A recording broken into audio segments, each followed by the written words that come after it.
신문선 교수님도 네. 이용수 교수가 너무 잘도 나오겠다 이런 또 이제 제가 이야기 들었는데 오늘 또 이 바로 발표가 또 나와서 아, 이용수 교수가 나오면 자기가 네. 나오겠다. 반갑습니다. 오랜만에 또 촬영을 하게 됐네요. 고맙습니다. 네, 잘 지내셨죠? 네, 날도 추운데. 네, 엄청 춥네요 오늘. 네. 아, 이거 근데 오늘 또 대한축구협회장 선거에 대해서 이야기를 좀 나눠보려고 오셨는데, 이 지금 오시는 중에 네, 방금 그 신문선 교수도 네. 출마 선언을 네, 했네요. 네, 네. 얼핏 들었습니다. 네, 보도자료가 갑자기 네. 와서 뭐 네. 나올 것 같다는 생각을 했지만, 네, 갑자기 그 예고도 없이 네. 갑자기 또 보도가 돼서 저희가 준비한 거는 이제 정몽규 회장, 현 회장과 이제 허정무 네. 후보의 네. 지금 양자 대결 네. 이거에 포커스를 좀 맞췄지만 어쨌든 이제 또 신문선 후보까지 교수도 이제 출마를 선언했기 때문에 네, 어쨌든 대항마는 좀 나타나고 있네요. 네. 네, 이 판도 대략적으로 어떻게 보세요? 전체적으로 봤을 때. 정몽규 회장님이 좀 많이 유리하지 않을까 싶습니다. 네, 뭐 대항마가 이렇게 나온다고 해도 네, 회장의 선출에 네. 대한 그 정관을 조금 그래 다시 한번 좀 체크를 해봤거든요. 네, 정관은 어쨌든 이제 회장 선거인단이 선출을 하는 거고, 네. 선거인단은 이제 100명에서 300인 이내에 네, 이제 사람들로 구성이 된다라고 네. 되어 있고, 네, 쭉 보면 이제 대부분의 인원들은 이제 대의원이죠. 대의원이라고 하면은 뭐 이제 시도협회 그 대표, 네. 시도축구협회장이죠. 네, 네. 그리고 뭐 전국 연맹 대표, 네, 연맹 회장들, 네. 그리고 뭐 프로축구 일부 리그에 참가하는 팀 대표, 네, 네, 그런 식으로 좀 구성이 되어 있고, 그 다음에 뭐 이제 선거관리 규정에서 정하는 뭐 선수, 지도자, 네, 뭐 심판, 네, 동호인, 네, 이런 사람들, 뭐 기타, 네. 그리고 선거관리 네. 규정에서 정하는 자, 뭐 이렇게 네. 지금 정관이 나와 있는데, 어쨌든 약 200여 명이 될 것 같아요. 네, 네. 네. 근데 이제 정몽규 회장이 유리할 수밖에 없는 이유가 사실, 네. 뭐 지금까지 3선을 했고, 네. 그동안 지지를 이제 시도축구협회장들에게 받아왔던 인물이기 네. 때문에 네, 네. 뭐 유리하다라고 볼 수밖에 네. 볼 수가 없겠네요. 근데 막 그렇게 예전에 비해서는 네. 그 정도로 유리하지는 않아요. 아, 힘이 좀 많이 왜냐하면 빠진 거예요. 제가 축구협회에 있을 때 네. 이 대의원의 구성도 문제가 있다. 제가 기획실에 있을 때 이거 제가 영국 그 FA를 가가지고 연구 조사를 해서 네. 저희가 이제 이 자료를 만들어 놓았던 거를 이번 그 집행부에서 반영을 해가지고 맨 처음에 초창기 들어오셨을 때 정몽규 회장 오셨을 때 이거를 변형을 한 걸로 제가 알고 있는데 기본적으로 이제 DFA 같은 경우에는 네. 대의 민주주의를 그렇게 축구에서 만든다라고 해서 지금 우리가 가지고 있는 이거보다 좀 더 세분화되어서 선거인단이 엄청 많아요. 거기는 카운티 축구협회에서부터 네. 요런 형식의 그 구조를 가지고 있기는 한데 훨씬 더 선거인단이 많습니다. 아. 그리고 많은 이해관계자들이 참여를 할 수 있게 되어 있고 심판, 그 다음에 뭐 이런 학부모들부터 서포터스들, 그 다음에 미디어 다 참여할 수 있게 되어 있어요. 미디어도. 네네네. 미디어도 참여하면은 정몽규 회장이 좀 쉽지 않을 텐데. 그러니까 근데 또 기본적으로 축구 팬 우리가 지금 네.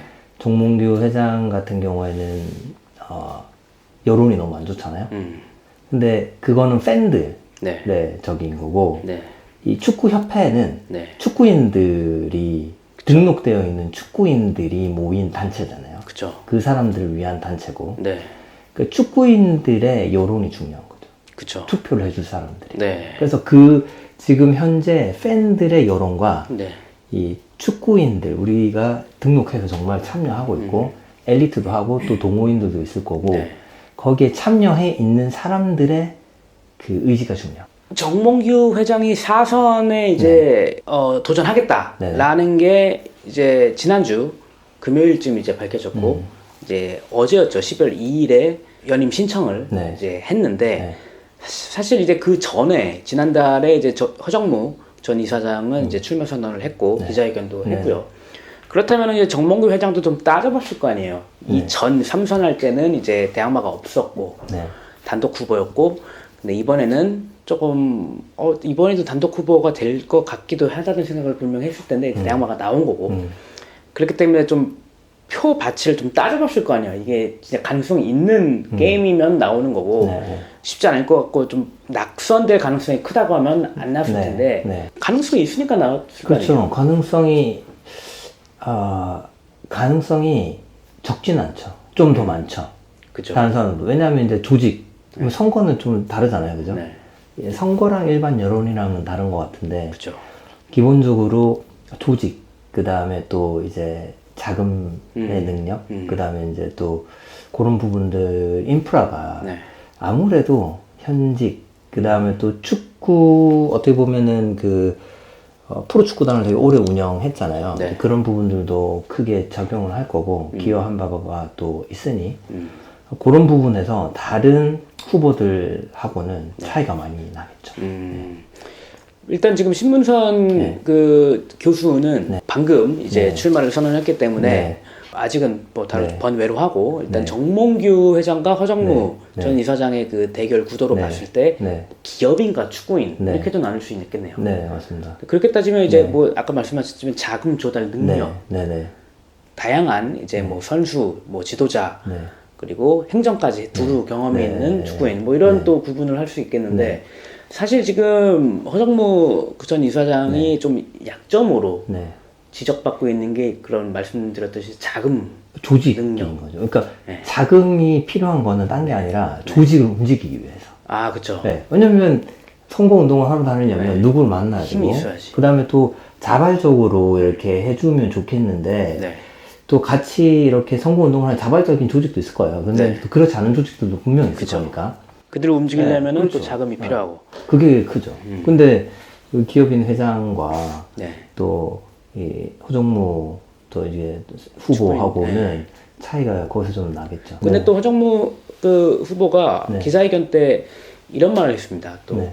야구를 봐라. 예, 허구현 네, KBO 총재가 기업인입니까? 네, 네. 네. 그분처럼 이제 열심히 발로 뛰면서 네. 약점을 보완하겠다. 네. KBO는 네. 야구 그 구단들이 네. 모여 있는 단체예요. 그죠. 네. 대한축구협회는 네. 완전 달라요. 음. 완전 뭐라 될까 이게 저변 자체부터 해서 그쵸. 어필리에이시라고 하고 네. 레지스터드 멤버라고 하는데 네. 비교할 수 없을 정도의 조직력을 가지고 있죠. 규모의 네. 차이가 일단 그쵸. 엄청나죠, 일단. KBO는 네. K리그랑 같은 거예요. 그러니까요. 네. 지금 허정무 감독의 그럼 당선 가능성 어떻게 보십니까? 좀 쉽지는 않은 것 같아요. 네. 왜냐하면 기본적으로 제가 듣는 바에 의하면 네. 허정무 전 감독님도 엘리트 축구인들 사이에서 그렇게 좋은 여론을 가지고 있지는 않으신 것 같아요. 네. 지금까지 해왔던 그런 행보나 이런 부분들이 물론 한국 축구의 영웅 중에 한 사람이지만 네. 또 이게 축구를 되게 잘했던 거 하고 네. 그다음에 또 행정이나 네. 그다음에 또 매니지먼트를 잘했던 거랑은 또 좀 다르잖아요. 그죠? 음. 정몽규 회장도 자기 회사를 잘 경영했을지는 모르겠으나 네. 축구 협회장이 되고 난 다음에 네. 그런 독선적인 그런 그 어떻게 보면은 자기의 리더십으로 인해 가지고 네. 축구 팬들한테 많은 비난과 질타를 받고 있는 것처럼 네. 뭐 좀 그런 부분들도 없잖아 있는 것 같습니다. 도대체 누가 돼야 되나? 이 리더십이 좀 좋아야 될 것 같고 축구도 좀 잘 알아야 될 것 같고 그쵸. 저는 제가 이렇게 경험을 좀 해보니까 네. 이 자기들이 이렇게 축구판에서 이렇게 해왔던 그런 경험들이 네. 있는데 네. 실적을 좀 봐야 될 것 같아요. 음. 어떤 일을 해가지고 어떤 결과를 냈는지 앞전에 했었던 거. 네. 그런 것들을 좀 보면서 네. 이렇게 그 트래킹을 한다는 거죠. 레퍼런스 체크도 좀 하고. 그러니까 지금까지 해왔던 것들이 신뢰가 있을 거 아니에요. 자기가 네. 해왔던 게. 그런 것들을 우리 축구 이런 산업에서 좀 많이 봐야 될 것 같아요. 네. 지금까지 그런 측면에서 봤을 때는 정몽준 회장님 같은 이제 그런 어떻게 보면 리더십. 그 다음에 또 거기는 본인 혼자가 아니라 네. 주변에 출중한 또 조력자들이 또 조력자들이 있었죠. 많았기 때문에 네. 거기에서 이제 좀 오는 차이가 아닌가. 네. 그런 의미에서 봤을 때 이제 그 신문선 후보 네. 신문선 교수는 어떻게 보십니까? 그 이야기를 들었거든요. 왜냐하면 그 이용수 교수님이 네. 전 이제 기술위원장이셨죠. 그렇죠. 부회장도 네. 하시고. 그분도 지금 현재 상황이 네. 한국 축구의 상황이 너무 좀 이렇게 좀 많이 퇴보가 되고 네. 또 이런 리더십의 문제나 한계에 봉착을 해서 네. 한국 축구가 계속 이렇게 좀 폐쇄적으로 변하고 좀 안 좋아지고 있다라는 거에 대한 심각성을 이제 느끼면서 그분 되게 또 학자세요. 그쵸. 학자. 그분도 네. 이제 세종대 교수님이시고. 네. 그리고 그 주변에 같이 이렇게 하시는 분들이 네. 한국 축구의 그런 기술 발전이나 네. 이런 부분들에 상당한 또 이렇게 어떻게 보면 이제 연구자들이 많이 있어요. 그쵸. 작년인가 또 올해 또 책도 또 네. 시리즈물로 또 네. 내시고. 그런 식으로 이제 학자들이 좀 많이 있으세요, 주변에. 그래서 아무래도 그런 뭐 좀 정책적인 부분이나 이런 발전 사항에 대한 네. 연구를 하면서 지금 네. 어떤 문제에 봉착해 있다 이런 것들을 많이 좀 이렇게 연구를 하고 계시겠죠. 그러면서 이게 좀 리더십 문제가 있어가지고 발전이 잘 안 되는 것 같다. 그런 것도 좀 통감을 하셨을 것 같고. 그분도 출마하시나요? 출마하신다는 이야기가 있었어요. 네, 있었는데 네. 좀 의지도 있고 좀 하고 싶어 하시긴 하시는데 네. 아무래도 이게 말씀드린 것처럼 이건 또 선거는 또 다른 문제거든요. 그쵸. 네, 선거는 또 다른 문제고 네. 그다음에 신문선 교수님도 네. 이용수 교수가 너무 자기도 나오겠다 이런 또 이제 제가 이야기 들었는데 오늘 또 이 바로 발표가 또 나서 이용수 교수가 나오면 자기도 네, 나오겠다. 네. 두 분이 약간 좀 라이벌 구도가 있었잖아요. 예전에 KBS와 있었죠. MBC 네, 네, 해설을 네, 같이 네, 하시고 네. 교수 타이틀 네, 딱 네, 있으시고 네, 하시면서 네, 네. 그쵸 그쵸. 근데 한 분은 좀 더 미디어 쪽에 예. 네. 왜냐하면 연구적인 그런 기술 쪽보다는 좀 네. 더 미디어 쪽에 네. 해설을 오래 하시고 네. 그다음에 또 한번 단장을 하시지 않았나요? 성남. 성남에서? 네, 성남을 하시죠. 네. 그래서 그런 2010년대. 미디어 쪽에 좀 더 네. 조예가 있으신 것 같고 이용수 이용수 교수님은 좀 더 기술 쪽 그다음에 발전 이쪽에 연구를 오래 하신 분이니까 네. 네, 주변에 또 서포팅 하시는 그룹들이 다 박사들이고 좀 그런 다르네요. 네네. 이 카테고리로 네. 따지면 네. 그 전공도 좀 다르시잖아요. 교수님이시지만 두 네네. 분 다. 네. 신문선 교수님은 어떤 전공인지 잘 모르겠고 데이터 그쪽 아니에요? 명지대학교 무슨 데이터 데이터? 분석 뭐 그런 쪽. 네. 심리학이세요. 네. 이용수 교수님 네, 완전히 심리학. 완전 선수들의 뭐 몸이라든지 훈련 상태 뭐 이런 부분들인 거. 알겠습니다. 네. 어쨌든 이제 정몽규 현 회장은 네. 사선 결심 후에 이제 12월 2일에 네. 후보자 등록 그 의사 네네. 표명서를 제출을 서명을 해갖고 네네. 대한축구협회에 이제 제출을 했고요. 네. 그래서 이제 사실상 이제 공식화가 된 거죠, 출마가. 그리고 이제 스포츠 공정위원회에서 이제 심의를 해야 되는데 그 사선 연임에 대한 네. 심사. 근데 뭐 지금 뭐 이기흥 대한체육회장도 삼선 연임에 대한 그 스포츠 공정위 심사에 통과를 했으니까 네. 뭐 정몽규 회장도 뭐 큰 뭐가 없으면 네네. 예, 당연히 하겠죠. 이제 네. 심사가 통과가 네네. 될 걸로 지금 네. 예상이 되고요. 네네. 그리고 이제 12월 2일이 임기 이제 내년 1월 22일인가가 임기 네. 마지막인데 그거 이제 50일 전부터는 이제 후보자 등록을 해야 되고 네. 후보자 등록이 되면은 이제 직무 정지 상태가 음. 되는 거니까 네. 지금 이제 뭐 김정배 그 상근 네. 그 부회장이 네. 이제 직무 대행을 하고 네. 있다고 네네. 시작했다고 보시면 네네. 됩니다. 네. 그리고 후보자 등록은 사실 이제 12월 25일인가부터 27일까지 3일 동안 또 등록을 공식적으로 해야 되고 네. 네, 그런 과정을 거쳐서 1월 8일에 내년 1월 8일에 이제 선거가 이제 진행이 되는데 이번 선거는 진짜로 모든 이제 국민들 축구 팬들을 비롯한 모든 국민들의 관심을 받고 있기 때문에 네. 굉장히 또 중요한 그런 그렇죠. 선거라고 네. 생각이 되네요. 뭐 선거 관련해서 마지막으로 또 한 말씀 하실 부분이 있으시다면.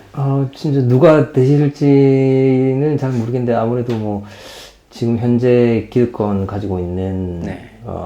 진영이 좀 유리할 것 같고 근데 좀 혹시나 네. 하시더라도 네. 좀 리더십의 그 스타일이라든지 아니면 네. 좀 더 자기의 그 조력을 줄 수 있는 그런 그룹을 좀 더 오픈해서 네.